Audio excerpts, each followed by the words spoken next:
మరి ఏడేళ్లలో 8,000 కోట్లు పెడితే ఇక 2 లక్షల కోట్లు పెట్టడానికి ఎన్ని సంవత్సరాలు పడుతుంది, ఎన్ని దశాబ్దాలు పడుతుంది?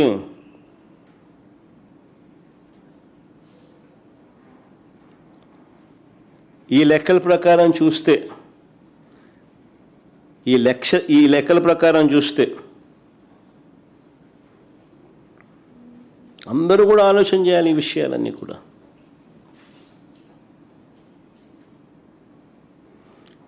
ఇది కాక బిల్డింగ్ ఖర్చులు, ఇవి కాక బిల్డింగ్ ఖర్చులు, ఈ 2 లక్షల కోట్లు కాక బిల్డింగులకు అయ్యే ఖర్చులు సపరేటు. ఇదంతా కేవలం బేసిక్ ఇన్ఫ్రాస్ట్రక్చర్ కోసమే.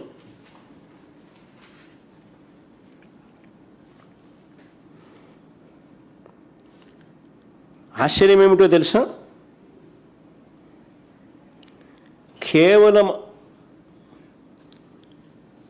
ఆ రాజధాని అమరావతి అనే ఆ ప్రాంతంలో కేవలం రోడ్లు వేయడానికి, కేవలం కరెంట్ వేయడానికి, కేవలం డ్రైనేజ్ చేయడానికి, వ్యవస్థ క్రియేట్ చేయడానికి, కేవలం నీళ్ళు ఇవ్వడానికి ఇంతింత డబ్బులు ఇక్కడ ఖర్చు చేస్తూ పోతే రాష్ట్రంలో ఇక సంక్షేమము, రాష్ట్రంలో ఇక అభివృద్ధి,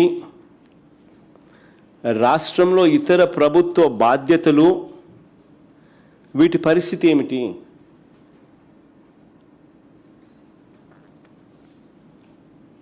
ఇది చాలా చాలా ఇంపార్టెంట్ పాయింట్.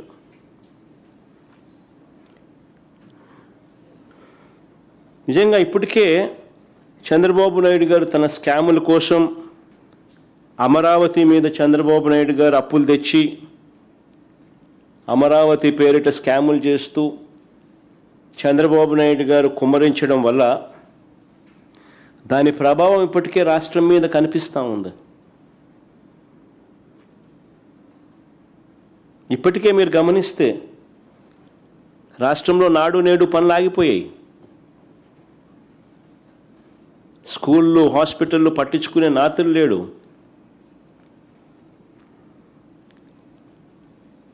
పిల్లలకు ఇవ్వాల్సిన విద్యా దీవెన, వసతి దీవెన, ఫీజు రీయింబర్స్మెంట్, వసతి దీవెన ఆగిపోయింది. ఈ సంవత్సరంతో కలిపితే 10,000 కోట్ల రూపాయలు అవసరమైతే బడ్జెట్లో పెట్టింది 2,600 కోట్లు బకాయిలతో కలిపి. ఆరోగ్యశ్రీ ఆగిపోయింది ఇప్పటికే. ఈరోజు పేపర్లో ఏకంగా బోర్డు తిప్పేసినారు రాష్ట్ర ప్రభుత్వం మీద నిరసన తెలుపుతూ. నెట్వర్క్ హాస్పిటళ్ళు పేదవాడికి ఉచితంగా వైద్యం చేసే కార్యక్రమానికి ఫుల్ స్టాప్ పెడుతూ స్ట్రైక్ కాల్ ఇచ్చినారు. వ్యవసాయం పూర్తిగా దెబ్బతినింది.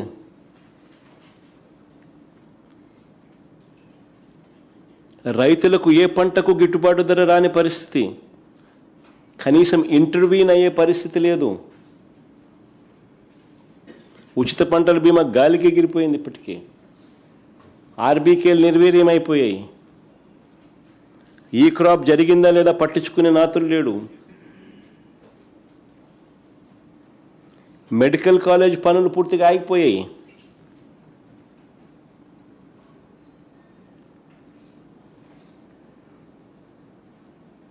$5,000 కోట్లు ఖర్చు అయ్యేది.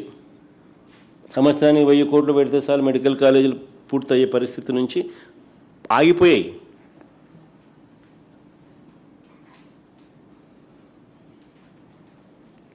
మా పథకాలన్నీ, మా ప్రభుత్వ హయాంలో ఉన్న పథకాలన్నీ ఇప్పటికే రద్దయిపోయాయి. రాష్ట్రానికి అవసరమయ్యే ఇలాంటి ఎన్నెన్నో కార్యక్రమాలన్నీ కూడా ఆగిపోయాయి.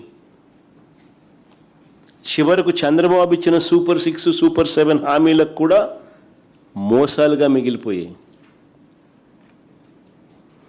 ఇక చంద్రబాబు 1,00,000 ఎకరాల అమరావతికి 2 లక్షల కోట్లు ఎప్పుడు పెట్టగలుగుతాడు?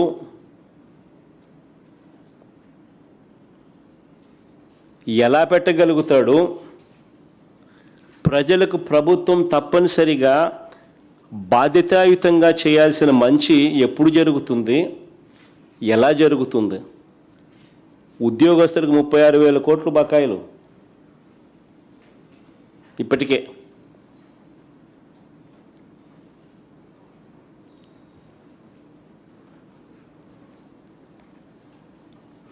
అంటే ఈ చంద్రబాబు గారు తన జీవితం అంతా కూడా ఇక్కడే రోడ్లు, తన జీవితం అంతా ఇక్కడే కరెంటు, తన జీవితం అంతా ఇక్కడే నీళ్లు, తన జీవితం అంతా ఇక్కడే డ్రైనేజు, జీవితం అంతా అప్పులు చేస్తాడా? అంతవరకు రాష్ట్రంలో ఇలా ప్రజలు రాష్ట్రము ఇబ్బందులు పడుతూనే ఉండాలా?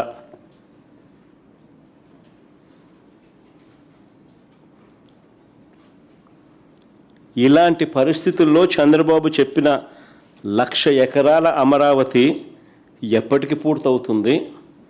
2,00,000 కోట్లు పెట్టే స్తోమత మనకు ఉందా?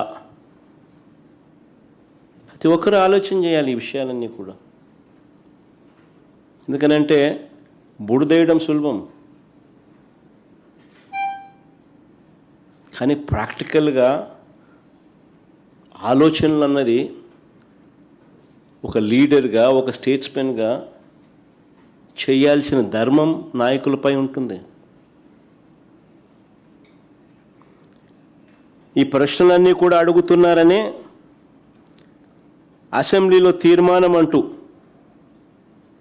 అది కూడా కౌన్సిల్ను పిలవకుండా,